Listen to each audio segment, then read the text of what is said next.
تقوی و پرہیزگاری والی زندگی گزاری، آپ نے تقوی اور پرہیزگاری اختیار فرمائی. آپ خود بھی اس چیز کو محسوس کیے ہوں گے بارہا کہ آپ کبھی کوئی شریعت کے خلاف نہ کام کرتے، نہ کام کرتے ہوئے کسی کو برداشت کرتے، اور وہ حد درجے کا احتیاط، اللہ اللہ، حد درجے کا احتیاط. کامل سچا مرید وہی ہے جو اپنے پیر کی تعلیم پر عمل کرے، اپنے پیر کی تعلیمات کو اپنے لیے مشعل راہ بنائے. دوستو اور بزرگوں، حضور مفتی اعظم ہند علیہ رحمہ کا آپ نے وہ واقعہ علماء سے سنا ہوگا کہ ایک شخص حضور مفتی اعظم ہند کی بارگاہ میں حاضر ہوئے اور کہا حضور ایسی ایسی پریشانی ہے، ایک تعویذ لکھ دیجئے. حضور مفتی اعظم ہند علیہ رحمہ نے ان سے کہا ایک کاغذ لے آؤ. وہ کاغذ لے آئے. حضور مفتی اعظم ہند نے تعویذ تحریر فرمائی تو جو نقش بنا تعویذ کا وہ اس کاغذ کے آدھے حصے میں تحریر پایا. اور حضور مفتی اعظم ہند اس وقت اپنی نشست میں بیٹھے تھے، اپنی محفل میں بیٹھے تھے، نشست گاہ میں تھے. آپ نے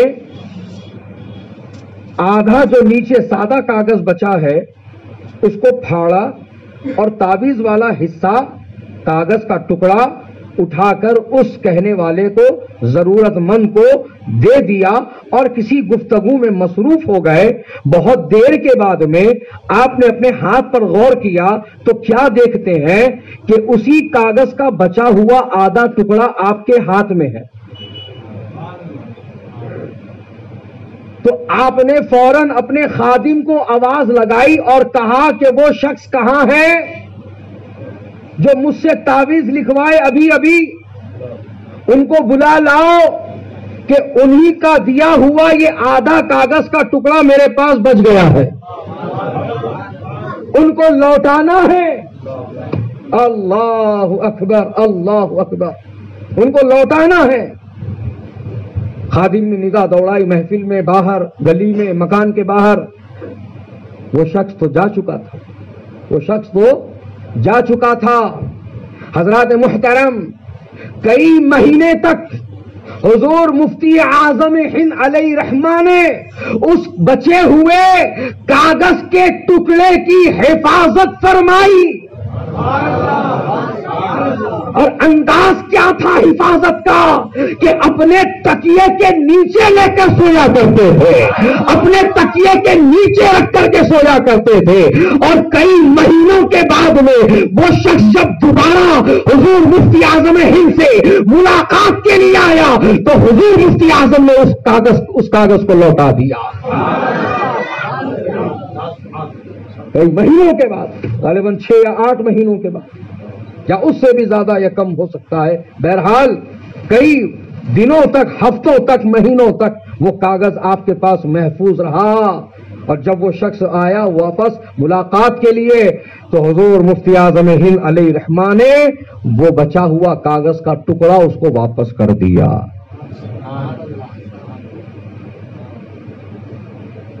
یہ تھا کردار حضور مفتی اعظم کا.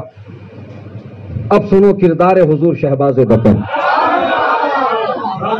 کہا نا میں نے آپ سے، سچا مرید وہی جو اپنے پیر کے نقش قدم کو اپنے لیے مشعل راہ بنائے، ان کی تعلیمات کو عملی جامہ پہنائے. دوستو اور بزرگوں، حضور شہباز دکن کی یہ عادت تھی. آپ نے ابھی مفتی حامد حسین صاحب سے یہ سنا کہ حضرت کے خادم خاص کہلانے والے شخص جن کو مقبول بھائی کہتے ہیں، میں تو ان کو مقبول ملت کہتا ہوں. تو حضرات محترم، ان سے بھی آپ اس بات کی گواہی لے سکتے ہیں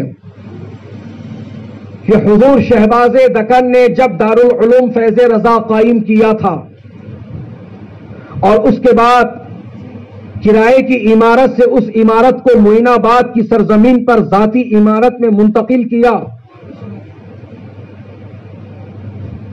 اور اس کے بعد حضور شہباز دکن نے مرکز اہل سنت کو قائم کیا. حضرات محترم، حضور شہباز دکن علیہ رحمہ کا یہ کردار ہے کہ آپ نے مدرسے کی کوئی چیز استعمال نہیں فرمائی.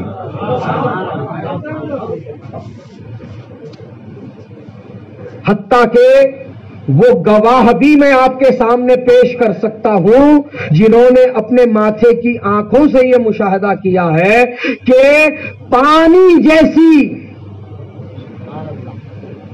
چیز بھی مدرسے کی اگر ہو تو حضور شہباز دکن نے کبھی اس کو نہیں استعمال کیا. معین آباد کا جب مدرسہ زیر تعمیر تھا، آرکیٹیکٹ یوسف صاحب جن کا آفس ماہصاب ٹینک میں ہے، وہ وہاں پہنچتے اپنی ایمبیسڈر کار لے کر، پھر ان کو اس آفس سے پک اپ کرتے اور پھر لے کر ان کو معین آباد جاتے. تو دوستوں اور بزرگوں، معین آباد جانے اور آنے کا جو خرچ ہے، ڈیزل کا، پیٹرول کا، اور یہاں تک کہ یوسف صاحب آرکیٹیکٹ کو پانی کا بوتل اور اسنیکس، چائے وغیرہ، یہ سب کا سب خرچہ حضور شہباز دکن اپنے جیب خاص سے دیا کرتے تھے. ایسا نہیں تھا حساب جوڑ دو میاں مدرسے میں، نہیں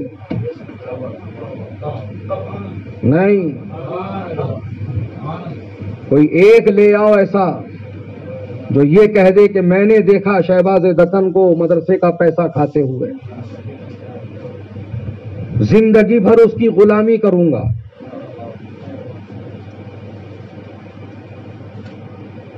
کوئی نہیں ملے گا ایسا، کوئی نہیں ملے گا ایسا.